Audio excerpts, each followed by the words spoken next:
you're literally segregating people because there are people that could never, that could have the cure for cancer, but they'll never get to do much with it because they can't go to this high school that has a great STEM program or that has the AP classes because they can't live in this neighborhood.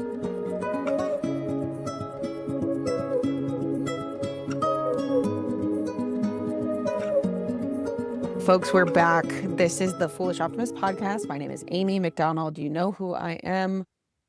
We're on the hunt for the next generation of leaders in the United States. And today, our special guest is Kat Weiland, running for the West Virginia House of Delegates, District 17. She's a teacher, a mother, a native Appalachian, a big fan of coffee, dogs, human rights, and she's an adult orphan. She's pro-union, pro-public education, and anti-school voucher program. And a direct quote from her: "Nothing beats a spicy fountain Diet Coke from McDonald's, a British murder mystery, or a pepperoni roll from the gas station." I appreciate that. You can follow her on Facebook or TikTok at Kat.Wieland.For.WV, West Virginia House. I'm going to put all that in the description. Perfect. But Kat, thanks for being here. Thanks. Thank you for having me. I'm so excited. I, too, feel really strongly about a McDonald's Diet Coke. So good. There's nothing like it. Someone said it's something about the straw being a little bit wider or something, so the bubbles that's why it's so crispy. I love it. If I can't get a can of a Diet Coke, a McDonald's fountain is they're neck and neck. There's always one on standby, like at all times. Is that one of the tall boys? Yeah, the tall boy. I love the tall boys. Just put it in my veins. It's fine. It's fine. So thank you so much for being here. We do, aside from Diet Coke diversions, we do start this podcast the same way every time. And we talk about why you're running this year and why this position. Yes. So I am running because I'm just ready for change. So West Virginia used to be a very blue state, and then it swung in the polar opposite direction, and we are very scarlet red right now. So we're hoping in this 2026 election to flip some seats, kind of turn a little bit more purple. So there are a lot of people who are doing a lot of hard work and a lot of, they're doing a good job, but we need more. In the West Virginia House, we have 100 seats, and we have a 91-9 supermajority of Republicans. I saw that. You mentioned this already, but I think it was 2014 where it was like 53-47 Democrats. Yes. So you guys were a part of, I think, what Red Map. There was a big push to flip state houses from blue to red, and I don't know this for a fact, but just based on the numbers and how it shook out, it sounds like you were. Yes. So we're trying to do that. And then in the state Senate, we have 34 seats total, and then only 2. So a supermajority in the House, supermajority in the Senate. We have a Republican governor, and it's a lot. So West Virginia is struggling the way it is. So we need some change. Again, a lot of people are doing the hard work, but we need something else. It's clearly not working. Some new blood. We need some new blood. We also need teachers. Teachers need to be in office / running things, because a good teacher, I think, could very easily run the government. That wouldn't be weird to me. You guys could show up and fix things. And so we have a couple teachers. I know one from around my area. She's in the Senate, and then I believe, a couple in the House, but we haven't had a raise in several years. Our insurance, it's called PEIA. Whenever I was in Texas, our school insurance, it was okay. It wasn't great, but the West Virginia state insurance, and it's for all state employees. So road workers, anybody that works in the prison system, things like that. And it is terrible. And it's getting ready to go up again. They have a spousal surcharge where there's like a fee if your spouse is on your insurance. And it went up like a ridiculous %. And my district is heavily gerrymandered. Like, you can get online and see that the line pretty much runs through the backyard of the incumbent. So it's very close whenever they changed all that. So we have a lot of things we need to fix. Totally. I mean, I especially when these are things that are like state-run insurance, you're like, if you're going to increase our state-run insurance, increase our state income, give us the money. You know that we are not able, why is that? I feel like that should be borderline criminal. Not a hard concept. It's basic math. Again, teachers running government would do better. Could you talk a little bit about the House of Delegates and what they do? in West Virginia? Like, obviously they're passing laws, but do they have anything specific in terms of roles? No, I mean, it's pretty much the House of Delegates is kind of, I guess, like the House of Representatives, State House, things like that in other states. And again, there's 100 of them in Right. our state. Pretty nice. They redistricted a bunch back in 2020, which I know a lot of states do. Like whenever the new census and things Yeah. come out, they're just like the other side of the legislative Okay. branch with the Senate. So just a It's different name. the reason I now ask is because there's everything about every state is now a little bit weird and a little bit different. Like, I just found out that Indiana doesn't really have primaries. They have a convention and 2,500 people nominate who's going to be on the ballot. So Oh, everything wow. is, yeah, I'm just like, I know. I was like, what? What do you mean? Well, and some people, I think they're like, oh, yeah, our primaries in February. I'm like, that's wild to me. Like, it's so early. There's a ton in March. Yeah, like Yeah. March, first week of March. And when is your primary? Ours is in May. Do you have a primary challenger? I currently do not, but we just heard last night, which is good news for us because there's another girl on TikTok who's been following you really closely and she's kind of been bringing things down. And the big thing with the 2024 election was we just literally handed over so many seats. So many Right. Republicans ran unopposed. They just didn't have to do anything and they won. So I think now I think it's like 55-45. I think we have 55 seats that are now running uncontested, which I feel like is a great increase because I think Yeah. it last like maybe over 80. Like it was a That's lot. Like crazy. my district, they ran uncontested. So they just won. Right, they just showed up. Again, that's half the battle, folks, is literally showing up. That's awesome, though. That again, this is math. I was about to say that's a 50%, pretty much 50% increase in one election cycle. Not even a full 4 years, 2 years, which is really fucking encouraging. Yes. And our Yeah. legislative session starts tomorrow. So we're a little bit different also that they run a 60-day session. They'll start tomorrow and then they wrap up, I think it's like March 14th. Like it's a Saturday. They always end on a Saturday. So it's like on Um, March 13th, 14th. Well, yeah. So I know. odd. I literally learning the intricacies of every single state. I'm just like, things get weirder every time. And Very so strict. this is like Texas, right? This is a part-time job. This is not a full-time job. So you would stay being a teacher and do this.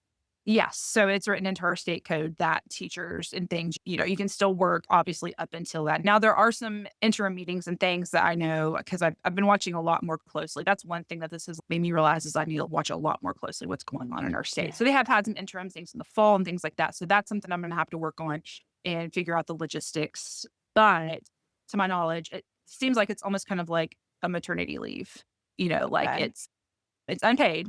So I don't get to double dip. Okay. But yeah, so it is a teacher, thank goodness we can do it. That's awesome. Yeah, because I've heard from a couple of people in Texas that they have to give up their job because of conflict of interest or something. And I'm like, Uh, that stinks. And so you guys you meet, is it every year or is it every other year? every 2 years for House delegates. Okay. Okay. Yes, every single seat is up for grabs this year. Oh, no, I'm sorry. Do you Oh, sorry. do you have, you said you meet from It's January to March. It is annually. Okay. Because technically Texas is once every 2 years. oh gosh. The fourth largest economy in the world. It's unbelievable. I'm sorry, eighth largest economy in the world. They meet every other year. Sorry, We that's lived why in I'm asking. for 10 years and that's crazy. That's why I'm asking all these weird questions because I'm Yeah, no, learning all these it's weird things. yeah. Okay. You meet every year, January to Mhm. March. It's like a maternity leave. You get to go back to work, which is great.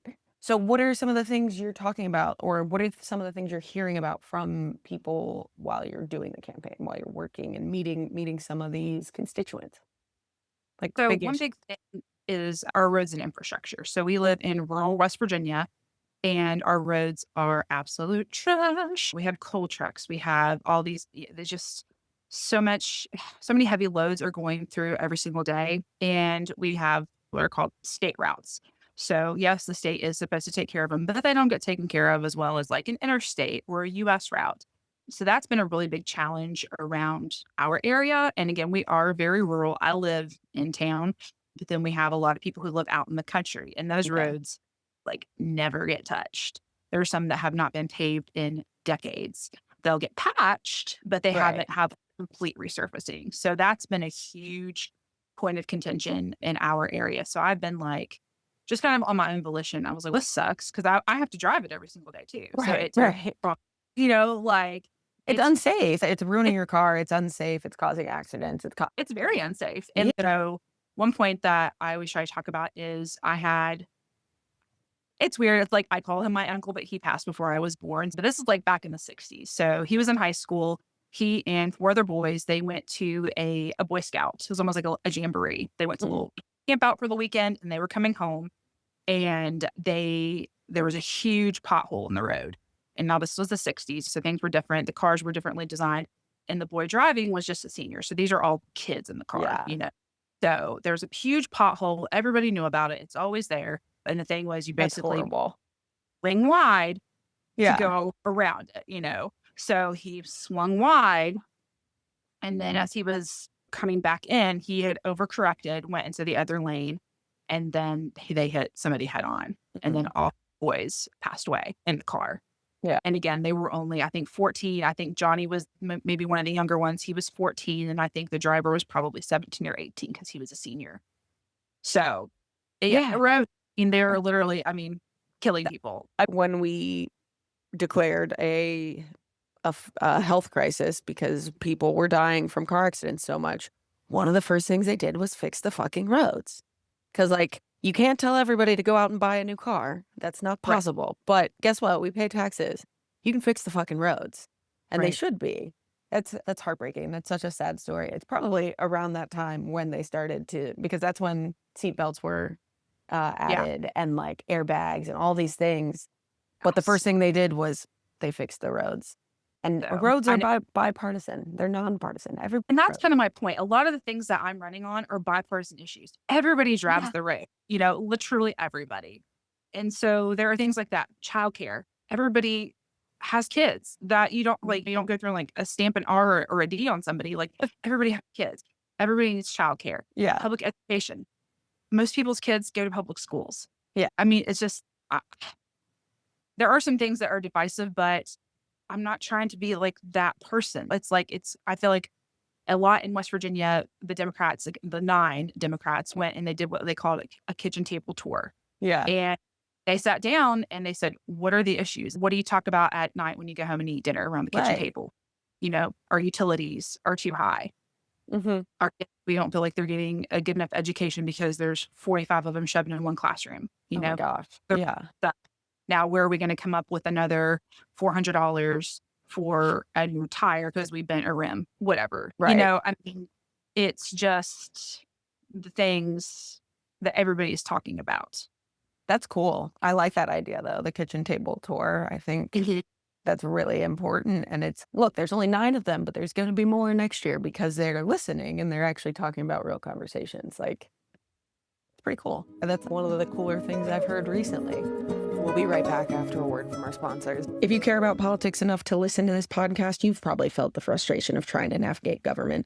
Who's your city council member? State, what district are you even in? It shouldn't be this hard. Luckily for us, there's Civic Politics, a free app that brings all your elected officials together in one place from City Hall to Congress. No more hunting across dozens of outdated government websites. Just download Civic Politics on the App Store or Google Play Store and finally have your representatives in the palm of your hand. Follow at civic.app on TikTok or civic.politics on Instagram to be the first to know about the latest features. Okay, so you're talking about roads. Obviously, you're a teacher. You're talking about public education. What is, from the state, but what does that look like for West Virginia public schools? What is within your power in the House of Delegates to change public schooling? One big thing that West Virginia is like falling in love with and is obsessed with are the voucher programs now. So they have what they call the Hope Scholarship, but I've been calling it the hopeless voucher system because to me a scholarship is earned. You don't just like Right. get it. And it's just a transfer of wealth because let's say, you want to go to the private school and you get $5,000. If they're just getting $5,000 from everybody, they're going to increase their rates, Right. And it's so just like, we have so many rural counties and so many places that people don't even have internet. It's 2026. You have people without Yeah. clean drinking water. They're not going to go to private school. This is not for them. This is just, again, a transfer of wealth. And there is so little check in on things. Like people are using the money for like horseback riding lessons.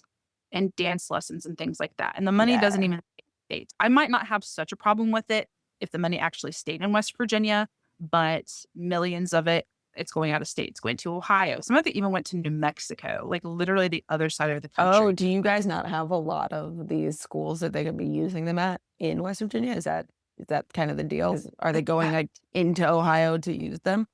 Oh yeah. So because there's Okay, no checks and balances on it, that's true. Yeah. and the state That superintendent, yeah, I mean, there's none for homeschooling. I am for parent choice, school choice. If you want to Mhm. homeschool your kids, 1,000%. If you want to send them to private school, if you want to do virtual school online, uh, that is your choice as a parent, and go for it. You know, however, I don't feel like the taxpayers should have to pay for it, especially if you're taking that money and you're going out of state. That's interesting. I have, like, conflicting vibes on homeschooling just Mhm. because I mean, you're a teacher, you know this. I last person I met that was homeschooling their children had 6 kids in 6 different grades.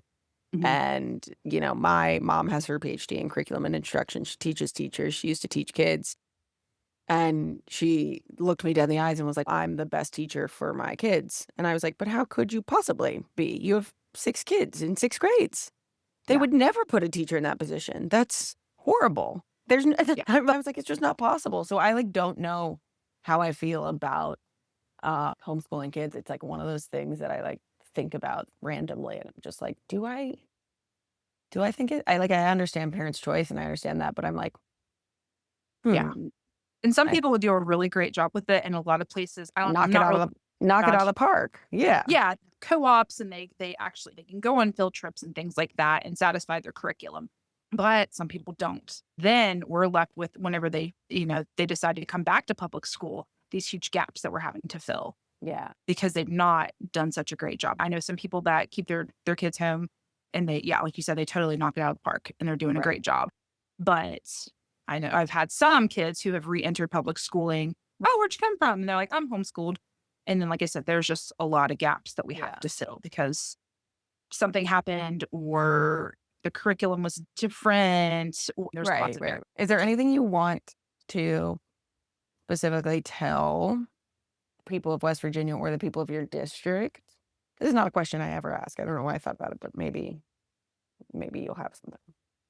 Ooh, not sure. I don't know. Um, just that I'm really excited. I feel like I have a lot of good ideas. I feel like I'm an ideas person, and I just want to get out there and I want to help. That's my whole vibe. My dad grew up dirt poor. Literally, they lived in an abandoned train station at one point because they had nothing, like, at all. He has worked. They've since passed away. So I said that I was an adult orphan. So I lost my mom and dad both last year. Our Oh dad died god. from ALS, and then our mom died 8 days later. So Just we just kind of heartbroken? talk. Was it a Yeah, heartbreak? exactly. So That's we kinda that's what chalk it happened to up. my grandparents. Yeah. Yes. So we chalk it up to a broken heart. But my dad was always such an underdog. He started working whenever he was 14. He drove a delivery truck illegally. Because when you're As they 14, did. Honestly, I don't know what that generation of people did, but they were like, "Yeah, I was working at 12." And I was like, "How?" And they're like, yeah, "I wanted to buy cigarettes." And you're like, "What the fuck?" yeah. So he was like 14. I mean, he was like, it was 1970, Catherine. And I'm like, okay, whatever. Get that answer. That's all it was the '70s. Okay. Yeah. And he was one of five. He was the fourth child out of five, first person Okay. ever to graduate from high school out of his family. So he just always kind of been, an underdog. And then he got a really good federal job. He worked for the USDA, and he's the one that got me interested in politics. And so I've been fighting for people like him, for the kids like him, the kids that I have Yeah. in my classroom, the kids that I know, they go home and it's just, they're having to choose, are we going to eat this week or are we going to pay the power bill?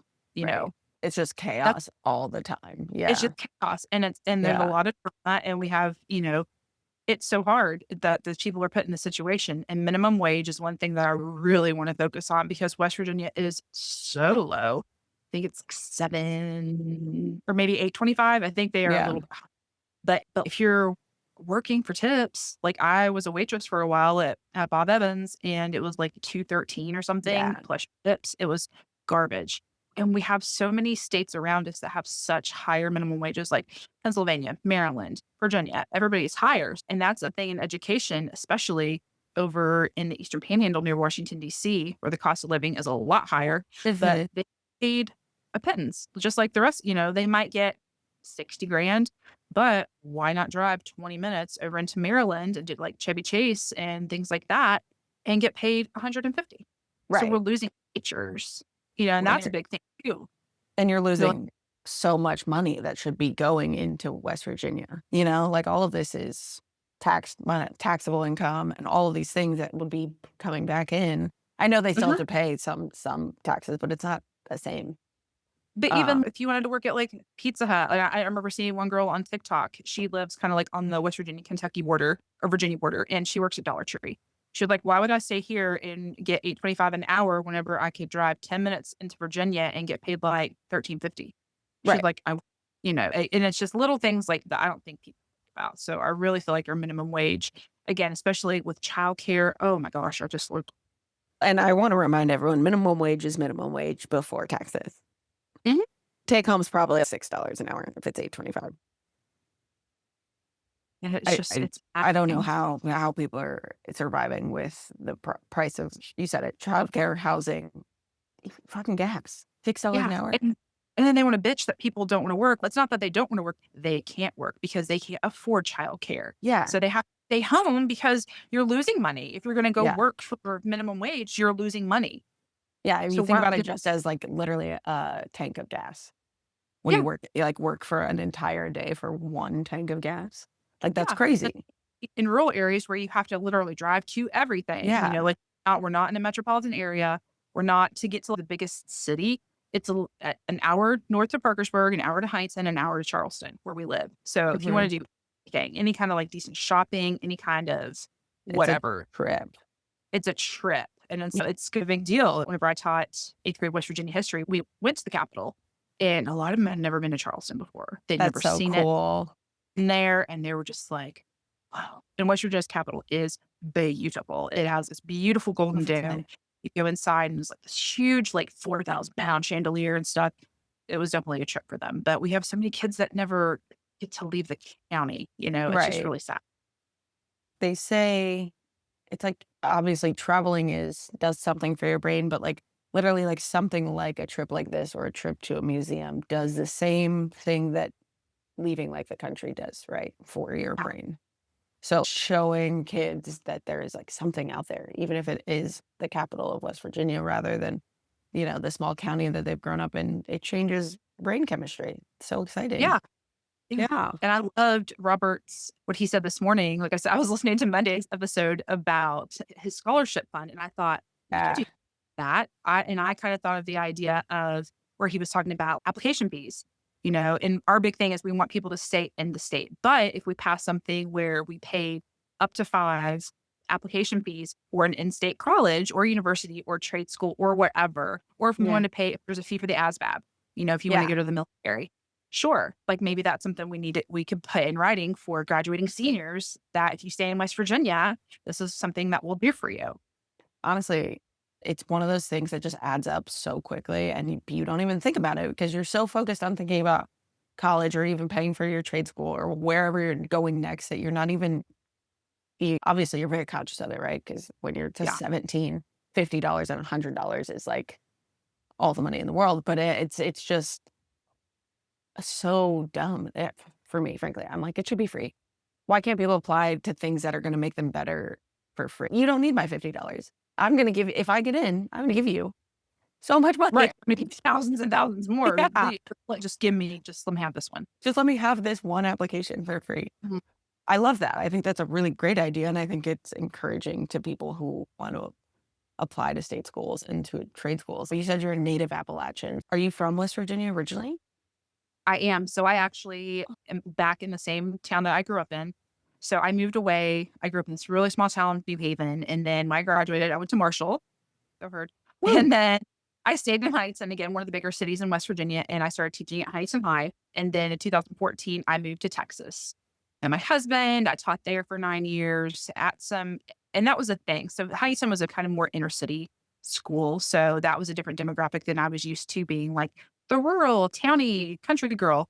And that was a really wonderful experience. I cherished my 4 years in Huntington. And then we moved to Texas and I worked in Richardson ISD, which is a suburb of Dallas. And so Okay. that's obviously very, very different. The kids were driving Lexuses and things to school. And then I worked Dallas in is Frisco. Dallas is kind of crazy. Yeah. Dallas is wild. Yeah. Uh, and then I changed districts to Frisco ISD, which Okay. is even more bougie, if you could believe Oh, it. I didn't know that. Oh Yeah. my god. Yes. So it's, multi-million dollar houses you drive by and it's not landlocked like some of the older neighborhoods. So they're always like building, building, building, building.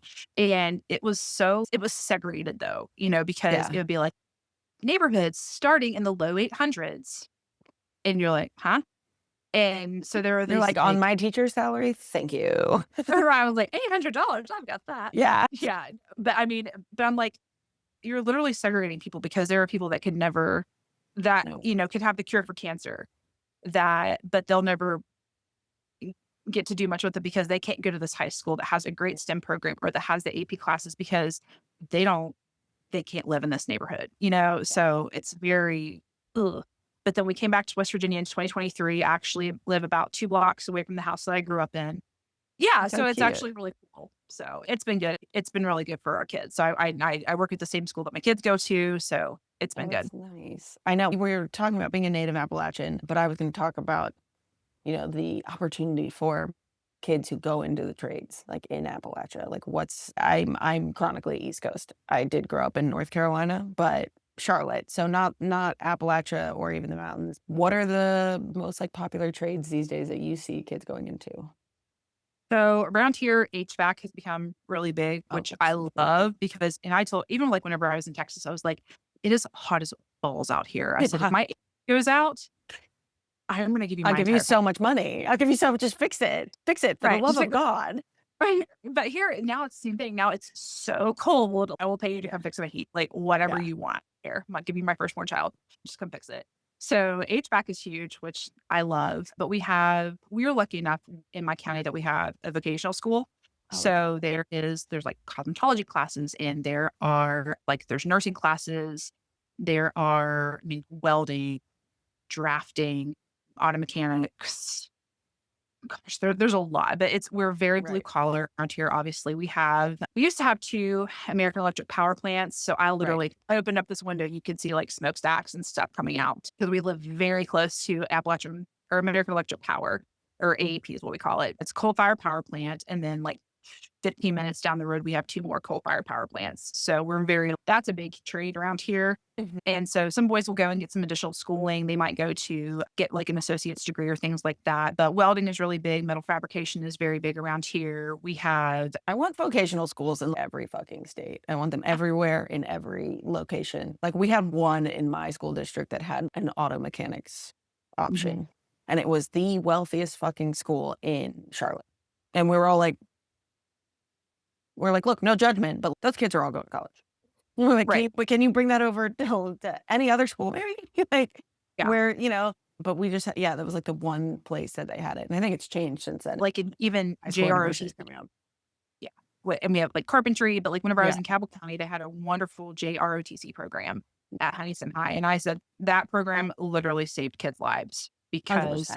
and Yeah. the VOTEC, because the great thing about it was they got what they called a free 13th year. So once they graduated, they could stay on for their 13th year for free. And then a lot of them even walked across the stage it was a lot of work, but whenever they graduated high school, a lot of them even had associate's degrees already, That's like when they sick. graduated. I mean, that's So, awesome. Yeah. yeah. And we live right on the river. And so Appalachian, again, power, we have to move the coals, barges and boats and things like that are really big around here. And so, yeah, there's lots. There's lots. I love that because I just feel like, there's a lot of conversations with a lot of different people from different states about AI and all these data centers and all this Oh, stuff. But we have so much physical, like my background's in real estate and construction. It's like we have the built world we have to take care of.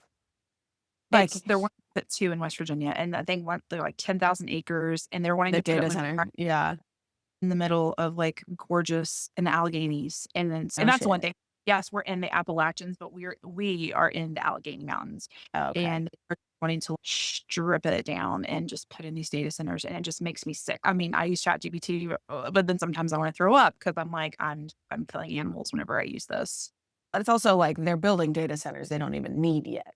They Right. think they're going to need them at some point. So which is crazy because, we all the things we just talked about, we don't talk about foresight or anything like that when we're talking about education or vocational training and all these stuff. But like when they're talking about data centers, they're like, let's plan for 10 years down the road. I'm like, our high school was built, for the amount of kids we had today, and it was finished in 5 years.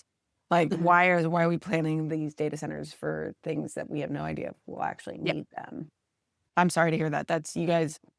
It's at the state level thing. I think you could probably do something. Yes. And that's been a bipartisan issue. So I've seen a Yeah. lot of Republicans that are very against it, which I'm very happy about. So I'm Good. hoping that that's one of the things that they're going to talk about very early on in session. That way it can get to committee and then it can get passed. We'll be right back after a word from our sponsors. Government information shouldn't require a scavenger hunt.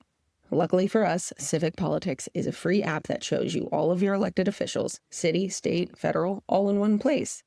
Download it now on the App Store or in Google Play Store and have the information you need in the palm of your hand. West Virginia is literally known, in my opinion, at least. Maybe it's because my mom went to WVU, but like it is one of the more beautiful states, like in the stand up. Give it away. Yeah. Please do. There we go.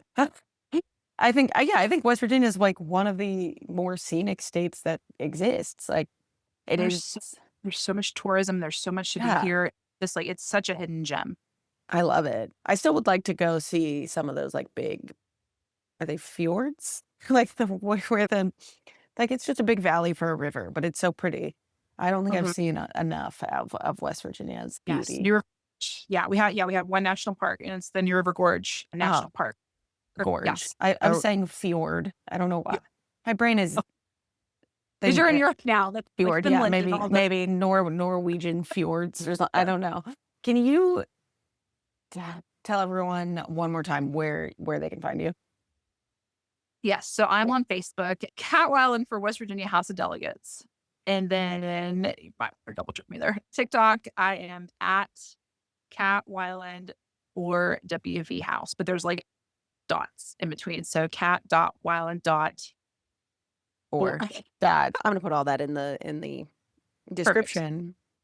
We're gonna move into our like last little segment here, which is our rapid fire questions. Okay. So, are you more of a morning person or a night person? Morning person. I get up at 4:45 every day. That's like my time. I know that's my time to sit with myself. My husband and the dogs are still asleep. My kids are still asleep. I get up, I make a cup of coffee, and it's my ritual. I look forward to I it. just sit. Especially as a mom, but then as a mom and a teacher, you have a lot of the like, yeah, hi, excuse me. What grade do you teach right now? Oh, I do kindergarten. I teach special ed, kindergarten, first and second grade. Yes. So Lots it's of all lots like, of pulling and hands and yeah. Like the 8th grade, they're like, at least they're like raising their hands / they don't want to be like, they don't really want to be too close to you. But the kindergartners right. are like, Yes. One sneezed at my face the other day, and then I was like, thank you. you're like, I love you. I still I love love you so much. This is crazy. Okay. So you have dogs, but are you a dog or a cat person? Yeah, gosh, I grew up with cats, and then I love both. I'm 50/50. I don't know. I know I did say I'm a coffee and a dog person, but I'm a big dog person. Like we have Labradors, so I'm not like a little small terse dog fan. Give me like a big, like I want Labradors. I want Great Pyrenees. I want something big like that I could cuddle. But I like cats too because then they can get in their laps. And I was they're gonna say, just- I but don't- then that's your like little, instead of the little dog, that's cats. I love cats. I also love dogs. I just like mostly animals uh like what am I scales. I don't like Scales? scaly Like, animals. I'm like what am I I was like without I don't like Lion. reptiles, but I like birds. I like, give me fins, give me fur, give me feathers, but I'm not scalies. Okay. What was the last book you read? The last book that I read was the last book of the Thursday Murder Club, 4-part book series by Richard Osman. And so they actually made a movie on Netflix. I don't think the movie is as good as the book because it never is, but it's about, and I love British murder mysteries. That is my jam. Like I Yeah. am old school, like Poirot, Agatha Christie, all that stuff, and anything that's on BritBox. I'm a huge Anglophile. Shetland, Vera, those are my go-tos. But the book series, it's about 4 older people that live like in a senior community and they solve murders. But it's just like hilarious because the 4 personalities are so different, but they work so well together. And Richard I was about to Osman, say, just the writing. calamity ensues. Oh my Solving gosh. mysteries. Yeah. Yes. And I listen to it on Audible because I like reading, but I am like a victim of the 90s accelerated reader program, which made me hate reading because I had a really high reading level. And so I had to read, I was reading, like War and Peace in 4th grade. So I'm like, I just want to read Goosebumps. But so but I love to listen. I love audiobooks, but listening to it, I forget who the narrator is, but it's so good if you could listen to it. Amazing. I was also in the accelerated reading program, but I was at a very private Christian school, so they got really mad when I decided to do my book report on Tom Clancy. They were like, "You need 2 books by the same author," and I was like, "Great, Red Storm Rising and The Hunt for Red October." And they were like, "You're 7," and I was like, And "Yeah." They listen, were I like, had 6 "We need to graders talk reading to your mother." Yes, I had 6th graders reading Bridgerton, like, during, like, quiet reading time. I'm like, "Where'd she get that?" And I'm like, Fantastic. "What's on my mom's nightstand?" I'm like, "Let's see." Hey, 50 Shades of Grey is next, I'm sure. Jesus Christ. That's hilarious. I read so I love much. kids 'cause I love They don't give a fuck. And I love that about them. Like, truly, it's one of my favorite things, like, my subgenre of internet to calm down is I read what kids say to their parents because it's just, like, the funniest shit. I mean, and parents are just like, "Am I allowed to be mad? No, I can't be mad, but I'm shocked, but I don't know what to say." I shouldn't laugh, like, I wanna laugh, but I probably should. Like, "I need to go to the bathroom right now so I can go giggle because this is, ridiculous." Okay, so we've established you love Diet Coke, but if you had to Good. eat one meal every day for a year, what would that be? Oh gosh. I am so cliche. I'm gonna say pizza because I just you know, I need to get more specific with that question because everyone's always pasta, pizza, sushi, and I'm like, "No, I need details. One meal. You can't not pizza every day because then you could change the toppings." sure. Okay, I will change. Okay, I would eat Getting serious. butter chicken with Oh, basmati rice and super buttery garlic naan. that sounds wonderful. Yeah. I could love Indian food. That's the one thing about, like, moving back and it being so small, like, there's no Yeah, there's no Indian food. Indian food. You heard it here first, friends. If you are starting Indian restaurants, get to West Virginia. There's a hole in the market. Get There is. involved. Come on. You have been specially requested. Okay, Yes. so my final question for you is what's your favorite thing about West Virginia? Oh, man. Just, all of it. The culture. One thing I love is, like, taking our kids around and just, like, the beauty, the culture. It's just, like, we're the only state that is completely enveloped within the Appalachian Mountains, and I take such great pride in now as an adult, like I said, having moved to Texas and having moved back, my pride for being an Appalachian, and I'll be the first person, unfortunately, to correct you whenever you say Appalachian. No, no, it Mm, is Appalachian Mountains. But just the beauty, the culture, we are very diverse. I know we don't yeah. look like it, but we are very diverse because this is where we're so heavily rooted in like in Celtic and in German things because they hit the mountains and they're like, I'm good. And Yeah, they're like, just we're not crossing that shit. we're not going over that. We're No. good. But we have a very large Italian population, kind of like in north central West Virginia, and that's where pepperoni rolls were born. They're like, why do we do that? And it was because it was easy. They could put it in their lunchbox and take it down in the coal mines. So I mean, Can you explain what a pepperoni roll is?